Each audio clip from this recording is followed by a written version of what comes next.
प्रदीप जी, मुख्यमंत्री योगी आदित्यनाथ का कैराना में जाना और उन परिवारों से मिलना जो पलायन कर गए थे, इसे किस तरह से देखा जाए? उन परिवारों से बातचीत की वहां पर मुख्यमंत्री योगी आदित्यनाथ।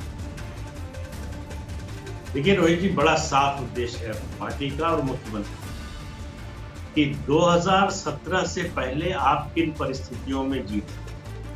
आपके लिए आपके पुश्तैनी मकान, पुश्तैनी घर, पुश्तैनी मोहल्ले में रहना मुश्किल था। आपको अपने ही प्रदेश से, अपने ही देश में पलायन करना पड़ता, अपना घर बार छोड़कर, अपना व्यापार छोड़कर जो है जाना पड़ रहा था। उसको हमने 4.5-5 साल में किस तरह से बदला है। जो लोग धमकाते थे, जो लोग आतंकित करते थे, अब उनके खेमे में आतंक। ये अंतर है दोनों सरकारों का। वो बड़ा स्पष्ट रूप से बता रहे हैं कि बाकी सब मुद्दे तो महत्वपूर्ण है ही, लेकिन आपका जीवन, आपका रोजगार, आपकी जीविका, ये सबसे बड़ा मुद्दा है। जीवित रहेगा व्यक्ति तो रोजगार भी करेगा, तो दूसरे काम भी करेगा, विकास भी देखेगा। लेकिन अगर जीवन ही खतरे में पड़ जाए तो फिर उसके लिए और कोई मुद्दा उससे महत्वपूर्ण रह नहीं जाता। तो वो एक कंट्रास्ट दिखाने की कोशिश कर रहे हैं कि आप अगर संतुष्ट हो गए हैं, अभी जो कानून व्यवस्था की स्थिति है आपको सामान्य लगने लगी है, तो याद कीजिए कि ये 2017 से पहले स्थिति नहीं। तो वो जो उन्होंने बताने की कोशिश की, और उसके अलावा कि पीएसी की बटालियन यहाँ रहेगी, सुरक्षा का भाव लोगों में, कि ऐसा नहीं है कि फिर से ये लोग जो है आपको परेशान कर पाएंगे।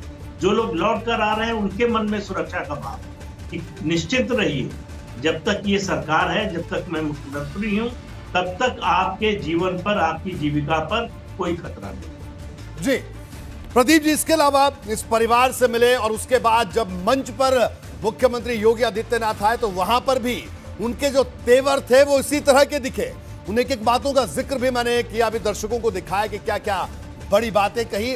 और दूसरी बड़ी बात कि कैराना से क्या भारतीय जनता पार्टी को लगता है कि जिस तरह से मुख्यमंत्री योगी आदित्यनाथ वहां पर आए, तमाम जो उन्होंने बातें कही, क्या पश्चिमी उत्तर प्रदेश का माहौल बदला जा सकता है? क्योंकि अब चुनाव नजदीक है, हर कदम सीधा चुनाव से जुड़ा है।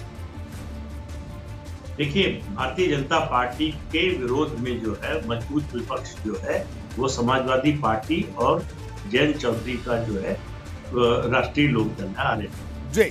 ये कॉम्बिनेशन, ये जाट मुस्लिम और उसके अलावा जो पिछड़े वोट सपा को मिल सकते हैं, उनका एक कॉम्बिनेशन बना। बीजेपी की कोशिश होगी, आज कैराना से मुख्यमंत्री ने शुरुआत कर दी है, उनको 2013 याद, 2013 का मुजफ्फरनगर का दंगा जो है वो लोगों को फिर से बीजेपी याद दिलाएगी। ये पहला कार्यक्रम है, आखिरी नहीं। रोहित जी, आने वाले समय में हम लोग देखेंगे कि इस तरह के मुद्दे, इस तरह के भाषण, इस तरह की बातें और ज्यादा होंगी। ये बीजेपी की सारी कोशिश ये होगी कि जो 2014, 2017, 2019 में जाट मुस्लिम समीकरण नहीं बन पाया, वो स्थिति बनी रहे। सपा और आरएलडी की कोशिश है कि जाट मुस्लिम एकता फिर से हो जाए। तो ये संघर्ष है। अब कौन कामयाब होता है, किसकी बात पर लोग ज्यादा भरोसा करते हैं, ये देखने की बात। जी प्रदीप जी, एक और अहम सवाल देखिए, 14-17 की बात करें तो पश्चिमी उत्तर प्रदेश चुनावी ध्रुवीकरण की प्रयोगशाला रहा है, और ऐसे में ठीक है, कैराना से शुरुआत हुई और बिल्कुल सही आपने कहा कि आने वाले दिनों में अभी और दौरे होंगे, अभी दूसरी तरफ से भी बयानबाजी होगी। लेकिन आरएलडी और समाजवादी पार्टी का जो गठबंधन है और जिस तरह से जो पुराना समीकरण, टेस्टेड समीकरण पश्चिमी उत्तर प्रदेश के कुछ जिलों का है, मुस्लिम और जाटों का जो समीकरण है, उससे उसके रिवाइव होने के आसार फिर दिख रहे हैं सपा को, आरएलडी को। तो भारतीय जनता पार्टी के लिए इस बार पश्चिमी उत्तर प्रदेश में स्थितियां किस तरह से आप देख रहे हैं? जो अभी मुझे लगता है जी आज का जो ताजा सियासी माहौल है, बहुत ज्यादा फर्क होगा ऐसी उम्मीद दिखाई नहीं दे रही। देखिए, तीनों चुनाव को अगर आप देखिए और चुनाव से पहले का माहौल, उस समय की चर्चा देखिए, पोलिंग के बाद की चर्चा देखिए, तो हर बार ये कहा गया कि पश्चिमी उत्तर प्रदेश में बीजेपी बहुत बुरी तरह से हार गई। नतीजे उसके उल्टे नहीं। तो इस बार भी सवाल ये है कि ये जो जाटों और मुसलमानों की एकता की कोशिश हो रही है, उसका एक दूसरा पहलू भी तो है, उसके खिलाफ भी तो रिएक्शन होगा, काउंटर पोलराइजेशन तो होगा। काउंटर पोलराइजेशन, जी जी प्रदीप जी, एक और सवाल आखिर में बड़े संक्षेप में, लेकिन इस बार स्थितियां एक और भारतीय जनता पार्टी के लिए बड़ी चुनौती है। अखिलेश यादव और जयंत चौधरी का जो गठबंधन है, देखिए अजीत सिंह के बाद जयंत चौधरी का ये अकेले अपने दम पर देखा जाए तो पहली बार चुनाव लड़ रहे हैं, एक सहानुभूति भी उनके पास है। पश्चिमी उत्तर प्रदेश में किसान आंदोलन जिस तरह का है, उसका फायदा मिलने की उम्मीद भी विपक्ष को है, खासतौर पर आरएलडी की अगर हम बात करें तो। ऐसे में 14 और 17 के बनिस्पत इस बार चुनौती ज्यादा है भारतीय जनता पार्टी के सामने पश्चिम यूपी में।